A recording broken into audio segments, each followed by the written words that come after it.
Hasnat আব্দুল্লাহকে tag করে হঠাৎ নাসির উদ্দিন পাটোয়ারির আক্ষেপ, হাসনাত কই, লীগ তো দোকান খোলা শুরু করছে। উত্তরে হাসনাত আব্দুল্লাহর কণ্ঠে রীতিমতো যেন হতাশা শোনা গেল। বললেন সবকিছুই সমঝোতা। ওদিকে আবার সার্জিস আলম বলে উঠলেন সেই পুরনো রাজনীতি, অর্থাৎ দিন যাচ্ছে, আওয়ামী লীগ বের হচ্ছে প্রকাশ্যে, বিএনপির সাথে সমঝোতা করেই এমন সাহস পাচ্ছে আওয়ামী লীগ, এমন অভিযোগে হতাশা ঝরে পড়ছে হাসনাত সার্জিসদের কণ্ঠে।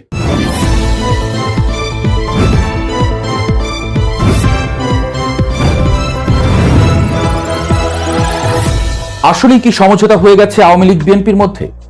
দেশের রাজনৈতিক দৃশ্যপটে এখন এই প্রশ্নটি সবচেয়ে বড় হয়ে দেখা দিয়েছে। নির্বাচনের পর থেকে হুট করেই যেন ভোল পাল্টাতে শুরু করেছে রাজনীতির মাঠ। যেই আওয়ামী লীগের কার্যক্রমকে গত বছর ডক্টর ইউনূসের নেতৃত্বাধীন অন্তর্বর্তী সরকার আনুষ্ঠানিকভাবে নিষিদ্ধ ঘোষণা করেছিল, সেই দলের নেতাকর্মীরাই এখন প্রকাশ্যে আসতে শুরু করেছেন।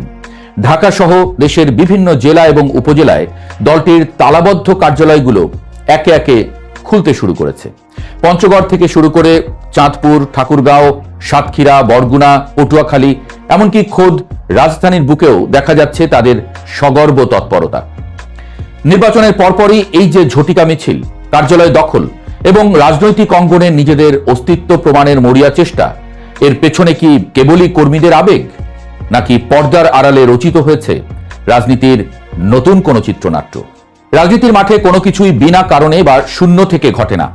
নির্বাচনের আগে থেকেই মাঠে কান পাতলে শোনা যাচ্ছিল যে ভোটের মাঠে নিজেদের অবস্থান পাকাপোক্ত করতে বিএনপি ও জামায়াতের অনেক প্রভাবশালী নেতা স্থানীয় পর্যায়ে আওয়ামী লীগের জনপ্রিয়তা এবং কোণঠাসা নেতাদের সাথে গোপনে যোগাযোগ বাড়িয়েছিল।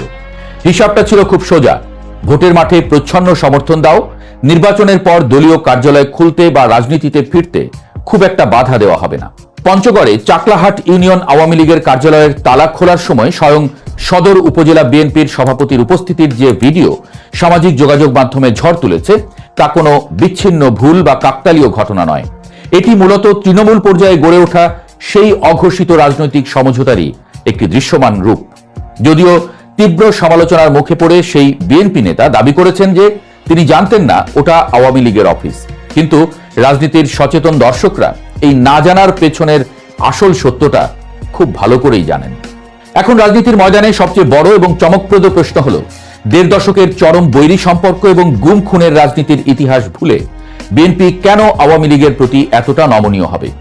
রাজনৈতিক বিশ্লেষকদের মতে এর পেছনে কাজ করছে অত্যন্ত সুদূরপ্রসারী এবং কৌশলী এক রাজনৈতিক হিসাব নিকাশ। অন্তর্বর্তী সরকারের বিদায়ের পর নতুন সরকার হিসেবে বিএনপি এখন রাষ্ট্র ক্ষমতায়। এই মুহূর্তে রাজপথে তাদের প্রধান ডানপন্থী মিত্র এবং একই সঙ্গে তীব্র প্রতিযোগী হয়ে উঠেছে জামায়াতে ইসলামী ও তাদের জোট। বিশ্লেষকরা মনে করছেন রাজনৈতিক সমীকরণে আওয়ামী লীগ যদি একেবারে নিশ্চিহ্ন হয়ে যায়, তবে বিরোধী শিবিরের পুরো মাঠ ফাঁকা পেয়ে তা দখল করে নেবে জামায়াত জোট। তখন সরকারকে যখন তখন চাপে ফেলা বা ব্ল্যাকমেইল করার একচেটিয়া ক্ষমতা চলে যাবে তাদের হাতে।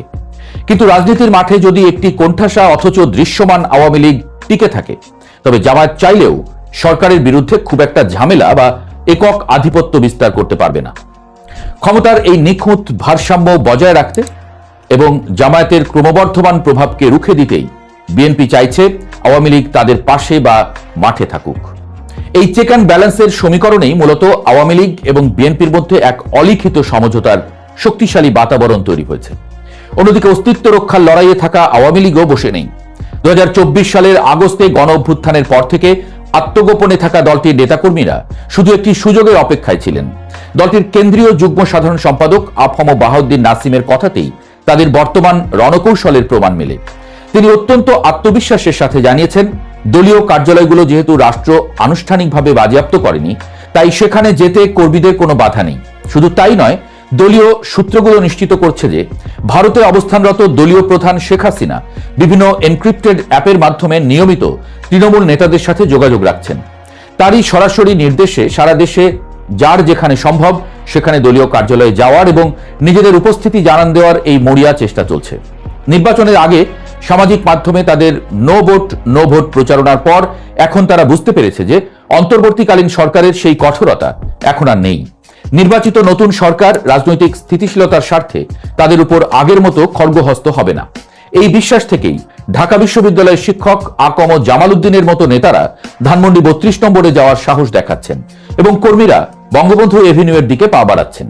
তবে এই সমঝোতা বা কার্যালয় খোলার প্রক্রিয়া যে একেবারে মসৃণ আর বাধাহীন তা কিন্তু নয়। উপরতলার বা প্রভাবশালী নেতাদের মধ্যে এক ধরনের বোঝাপড়া তৈরি হলেও মাঠের বাস্তবতা অনেক জায়গাতেই বেশ উত্তপ্ত।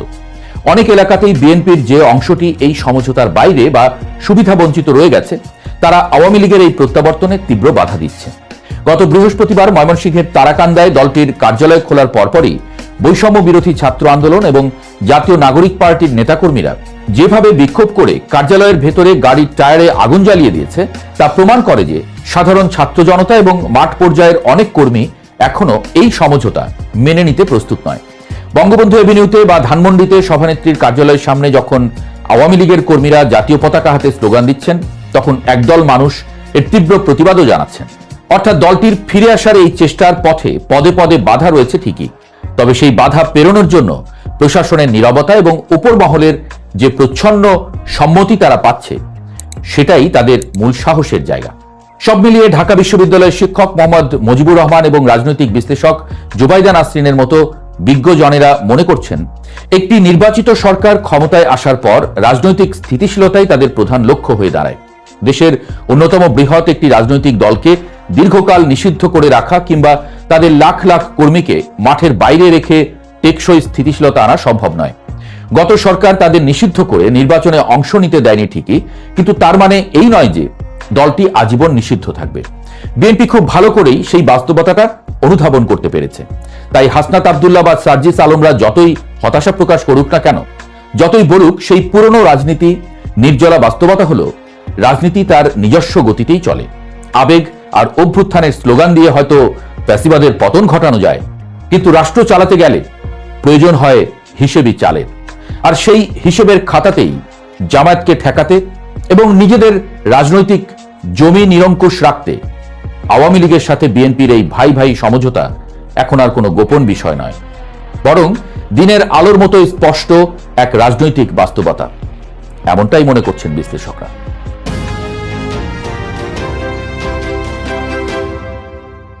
ব্যাপারে সেখানে আমি লিখেছি যে ইউনূস এখন বিচার আইনজ্ঞ খুঁজে পাচ্ছে না। সে বুঝতে পারছে আগামী দিনে তার বিরুদ্ধে কিরকম সমস্ত আঘাত আসতে চলেছে, আইনি আঘাত। তো সে পোস্টে অনেকে লিখেছে, দূর মশাই আপনি কি যে বলেন, ও এখন রাষ্ট্রপতি হওয়ার জন্য এখন ছটপট ছটপট করছে, বোধহয় রাষ্ট্রপতি হয়েও যাবে, আর আপনি এখন এই সমস্ত কথা বলছেন, এগুলো অবিশ্বাস্য লাগছে। হ্যাঁ, ঠিক কথা তো আপনারা তো সত্য বলেছেন, আপনারা তো অসত্য কিছু বলেননি, কিন্তু ঘটনাটা হয়েছে অন্য। কিরকম, এই যে বুয়া খাটাস কিন্তু ওর কিন্তু প্ল্যানিং এর কোনো শেষ নেই। ও মনে করছে মেটিকুলাস ডিজাইন প্ল্যান করে ও তো একটা ক্ষমতা এসছে, আর একটা মেটিকুলাস প্ল্যান করে ও ক্ষমতায় টিকে যাবে। তা মোটামুটি মেটিকুলাস প্ল্যান তার খেটে গেছিল, কিন্তু মধ্যখানে বাদসাধ্য হচ্ছে গিয়ে ভোটের রেজাল্ট। ভোটের যেদিনকে সকালবেলা, যেদিনকে রেজাল্ট বেরোবে, মানে ভোট হয়ে গেছে, সেদিনকে সকালবেলা পর্যন্ত ও প্রচন্ড খুশিতে উত্তেজিত ছিল। এবং উত্তেজিত হয়ে তিনি যখন বাইরে বেরিয়ে সাংবাদিকদের যখন প্রশ্ন করেছে, তখন উনি যে উত্তর দিয়েছে তার ভিডিওটা আমার এখানে আছে।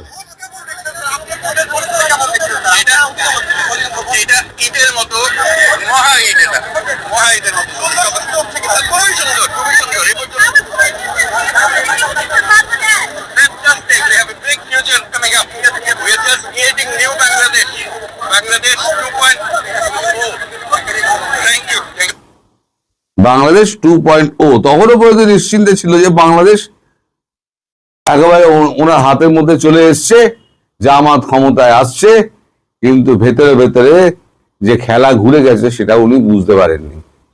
তারপর থেকে, এই ভিডিওর পর থেকে আর কি, ডক্টর মোহাম্মদ ইউনূস মহামান্য আমাদের প্রধান উপদেষ্টার মুখ আর দেখা যায়নি। মহামান্য উপদেষ্টা তারপর থেকে একেবারে পর্দার অন্তরালে লীন হয়ে গিয়েছেন। এইবার তো ক্ষমতায় বসে গেলেন, তো তারেক রহমান তিনি প্রধানমন্ত্রী হিসেবে শপথটা পাঠ করে দিলেন। তারপরে তো তার পেছনে ভান্ডা ফোর যেটা করলেন সেটা হচ্ছে রাষ্ট্রপতি শাহাবুদ্দিন চুপ্পু। এই শাহাবুদ্দিন চুপ্পু সারা বাংলাদেশের সামনে, জনগণের সামনে তার একেবারে জামা কাপড় পুরো খুলে তাকে নগ্ন চেহারা বার করে দিলেন, যে একটা রাষ্ট্রপ্রধানকে তিনি কিভাবে জেলখানার মধ্যে বন্ধ করে রেখে দিয়েছিলেন। কারাগারের রাষ্ট্রপ্রধান, তো মানে এটা হওয়া উচিত ছিল সেদিনের হেডলাইন, কারাগারের রাষ্ট্রপ্রধান। তো যাই হোক, এই সমস্ত মেটিকুলাস ডিজাইন তখন উনি করেছিলেন। তখন উনি মনে করেছিলেন যে ওনারা আজন্ম ক্ষমতায় টিকে থাকবেন, উনি হবেন রাষ্ট্রপতি, কেউ একজন হবে প্রধানমন্ত্রী, এই সমস্ত করে করে ওনারা গিয়ে এখন আজন্ম থাকবেন। যার জন্য ওনার যে সমস্ত উপদেষ্টা আছে তারা ভোটের আগের দিন পর্যন্ত লম্বা লম্বা লেকচার মেরেছেন। এখন অবস্থার পরিবর্তন হয়েছে। অবস্থার পরিবর্তন হওয়ার পর এখন তারেক রহমান ক্ষমতায় বসে গেছেন। স্টিয়ারিং তো অন্য লোকের হাতে, কার হাতে আমি বলবো না, স্টিয়ারিং তো অন্য লোকের হাতে। এখন সে স্টিয়ারিং এ গাড়ি চলছে। এখন উনি হয়ে গেছেন গাড়ির একজন মাথায় বসা একজন, যে টালমাটাল খাচ্ছে, কখনো পড়ে যাবে এদিকে, কখনো ওদিকে পড়ে যাবে। এখন তিনি আইনের বেড়াজালে পড়তে পারেন, যে সমস্ত কর্মকাণ্ড উনি স্বর্ণাক্ষরে লিখে রাখার মতো সমস্ত কর্মকাণ্ড তো করে গেছেন বাংলাদেশের 18 মাসের ইতিহাসে। এই স্বর্ণাক্ষরে কর্মকাণ্ডগুলি এক এক করে যখন উন্মোচিত হবে, তখন উনি তো জানেন উনি কি কি করেছেন, তখন উনি তো বেকায়দায় পড়বেন। এখন ওনার আইনজ্ঞের দরকার, তা আইনজ্ঞ উনি এখন খুঁজতে ব্যস্ত। এখন সমস্যা হচ্ছে, অনেকে লিখেছেন আমার যে দূর মশাই আপনি কি বলেন, যে উনি এখন বিএনপির লোক ওকে আইনজ্ঞ দেবে। আমি একটা ঘটনা বলি শুনুন। সেটা হচ্ছে যে বুড়া খটাসটা, এটা কিন্তু মানে থেমে নেই। আপনাদের মনে আছে ও একবার রোম না ইতালি কোথায় গেছিল, মেয়রের সঙ্গে বসেছিল, দেখা সাক্ষাৎ করে আর কারো দেখা পায়নি। তখন ও পোপের দেখার চেষ্টা করেছিল, পোপের দেখা পাওয়ার, পোপের সঙ্গে তখন দেখা হয়নি। এ বেটা করেছে কি, এ বেটা পোপের সঙ্গে যোগাযোগ করেছে ওভার ফোন করে, কোনোভাবে পোপকে কনভিন্স করেছে। আমার কথা মিলিয়ে দেবেন, প্রত্যেকটা অর্থে মিলিয়ে দেবেন, বিএনপি নেতাদের কাছে আপনারা জিজ্ঞেস করবেন।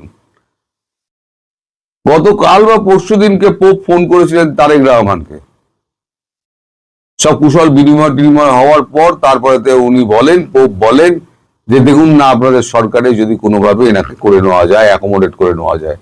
তারেক রহমান একেবারে পরিষ্কার মুখের ওপর বলে দিয়েছেন, দেখুন ওনাকে আমাদের এখানে রাষ্ট্রপতি বানানোর কোন রকম সুযোগ আমাদের দলে নেই।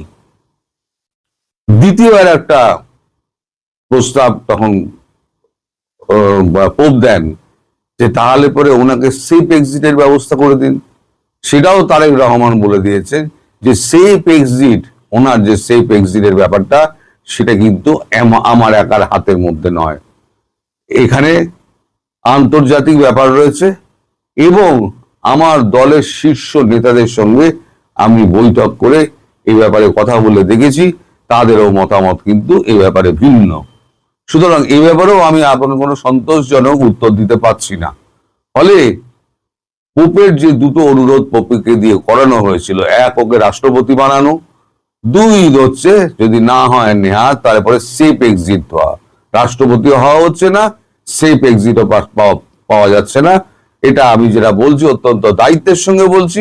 আপনারা যারা ভাবছেন না, খোয়াব দেখছেন যে উনি রাষ্ট্রপতি হবেন, অথবা দুঃস্বপ্নে ভাবছেন, আপনারাও চান না কিন্তু দুঃস্বপ্নে ভাবছেন কিছু না হলেও অন্তত রাষ্ট্রপতি হয়ে যাবে, সেটা তার হচ্ছে না।